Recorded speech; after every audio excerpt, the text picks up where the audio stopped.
Assalamualaikum warahmatullahi wabarakatuh. Tuan-tuan dan puan-puan, izinkan saya bercakap sedikit berkenaan dengan penyakit yang merebak di negara kita. Penyakit yang dikenali sebagai coronavirus yang sudah jadi satu epidemi, merebak seluruh dunia.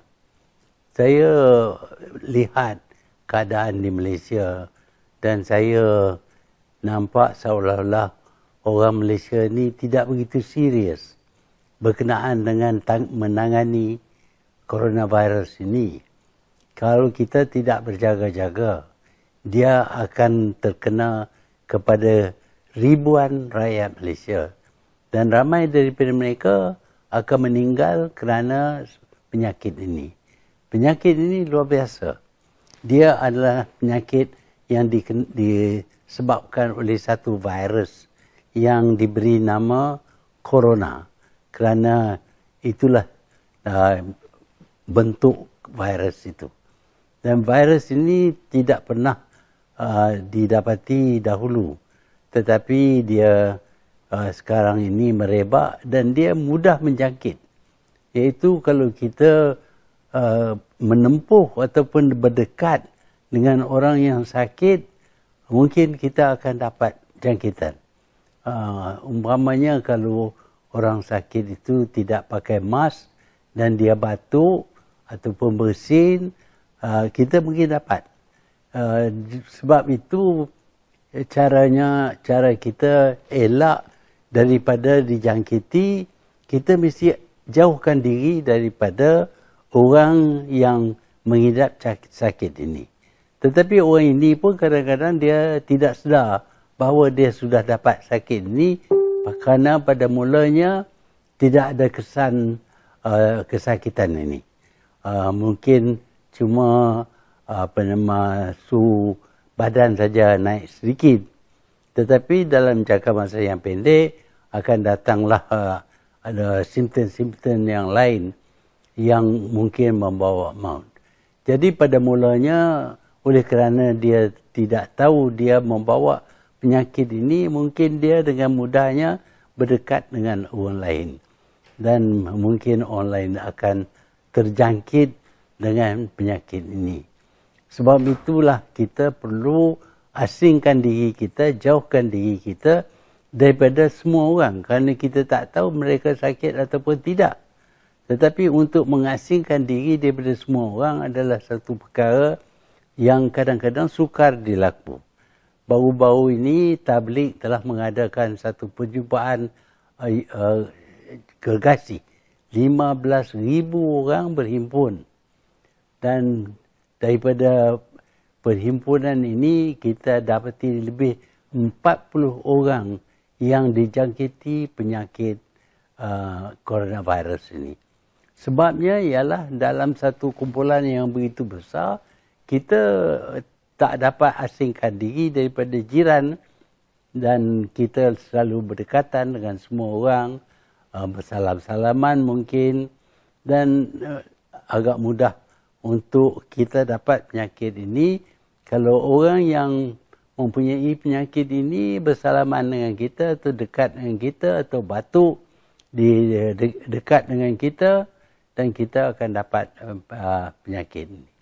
Sebab itulah saya berpendapat bahawa ada pentingnya kita elak daripada berkumpul ramai-ramai.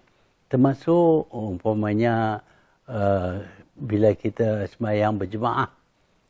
Kita sembahyang berjemaah, kita perlu rapatkan diri kita dalam satu saf. Dan ini bermakna kalau ada sesiapa yang sakit daripada penyakit ini, dia akan jangkit kepada kita. Bukanlah kita nak tolak ibadat, tapi saya fikir untuk menyelamatkan diri, kita perlu terima hakikat bahawa berdekatan dengan orang adalah satu yang berbahaya. Saya bukanlah ulama, tapi seperti mana kita tahu, walau kita sembahyang hajat, ataupun kita doa, kita minta kita diselamatkan oleh Allah Subhanahu Wa Taala, tapi dalam Quran disebut bahawa Allah tidak akan makbulkan permintaan kita jika kita tidak buat sesuatu untuk diri kita. Dan sesuatu yang kita perlu buat untuk diri kita kali ini ialah supaya tidak merapatkan diri dengan orang lain walaupun semasa bersembahyang. Inilah caranya kita elak.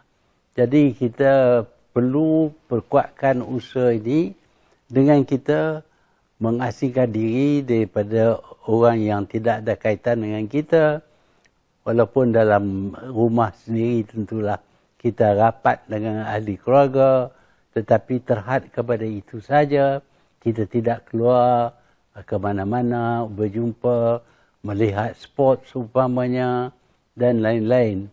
Selain daripada itu, saya berpendapat bahawa jika ada saja sangkaan bahawa kita dapat penyakit, kita perlu cepat-cepat pergi ke hospital untuk kita dites.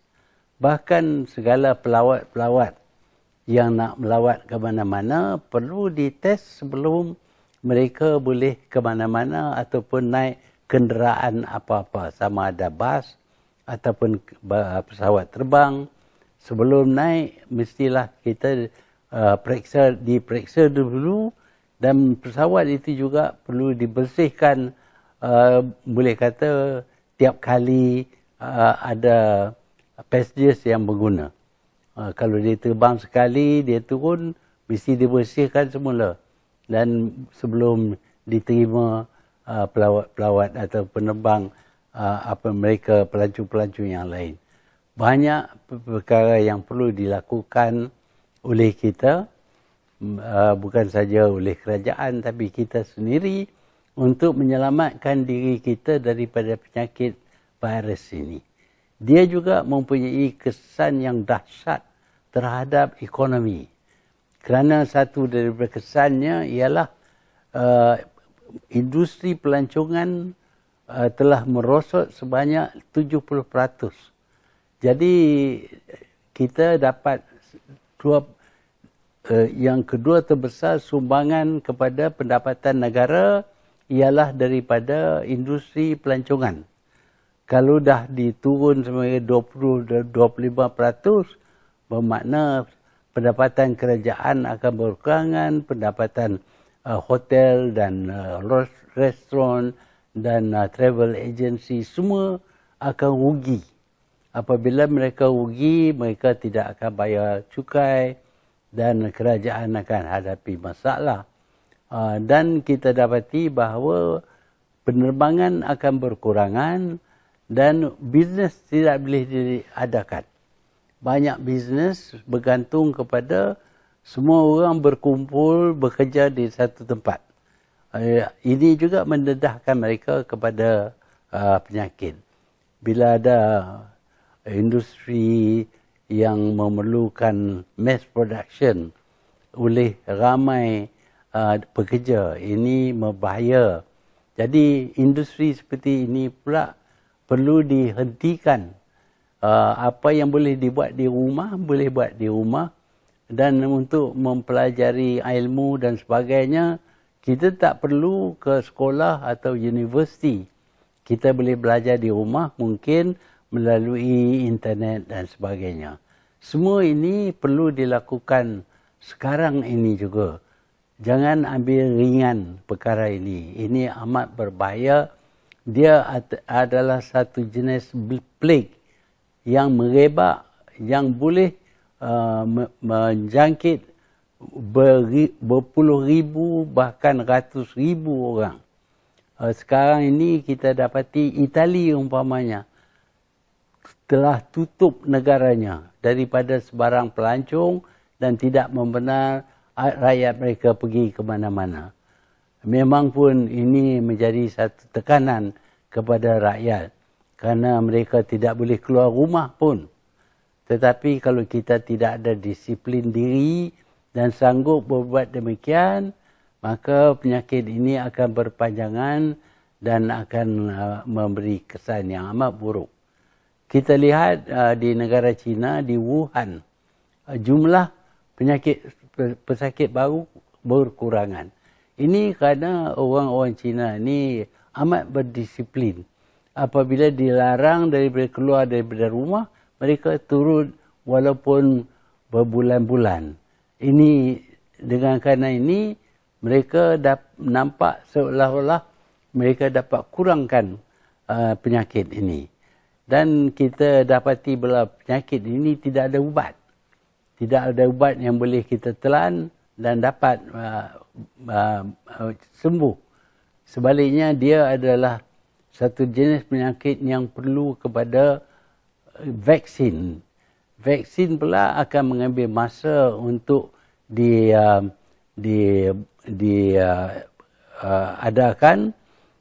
dan testingnya mungkin mengambil masa yang panjang sehingga 18 bulan mungkin. Jadi kita tidak boleh anggap bahawa tak lama lagi akan dihentikanlah dengan sendirinya penyakit ini. Dia tidak akan hentikan sendiri, melainkan kita sendiri berdisiplinkan diri dan duduk di rumah dan tidak keluar ke tempat-tempat yang mana orang berkumpul seperti di shopping kompleks dan sebagainya. Malangnya semua ini akan menurunkan, merosakkan ekonomi negara.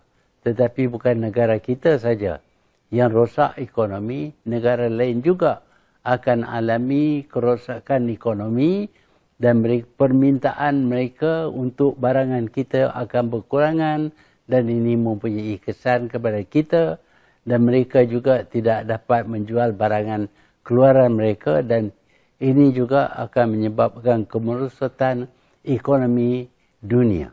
Inilah yang sedang berlaku. Saya harap, saya bukanlah ada jawatan apa-apa, tapi saya berasa bertanggungjawab untuk menjelaskan kerana saya dilatih sebagai doktor dan saya faham apa dianya jenis penyakit virus ini yang sekarang ini merebak di seluruh dunia.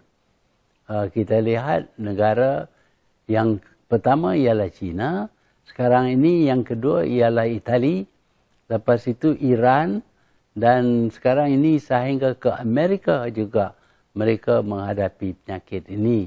Saya berdoa supaya mereka dapat dengan cepatnya mencipta vaksin baru yang boleh digunakan. Sementara itu, oleh kerana tidak ada ubat, tidak ada vaksin, disiplin kita mengawalkan diri kita daripada bercampur dengan orang lain ialah jalan yang terbaik untuk kita elak daripada mendapat penyakit ini. Saya harap kita semua berasa bertanggungjawab dalam usaha untuk mengurangkan kesan penyakit ini. InsyaAllah. Kalau kita berusaha, Allah akan makbulkan usaha kita. Sekali lagi saya ingin ucap terima kasih kepada staf di hospital dan staf Kementerian Kesihatan yang merupakan orang yang terhadapan menghadapi pesakit ini dan menjalankan usaha untuk membantras merebaknya sakit ini. Saya ucap terima kasih kepada doktor dan jururawat dan pegawai-pegawai rendah dan tinggi yang terlibat dalam usaha kita untuk menyelamatkan rakyat Malaysia. Terima kasih.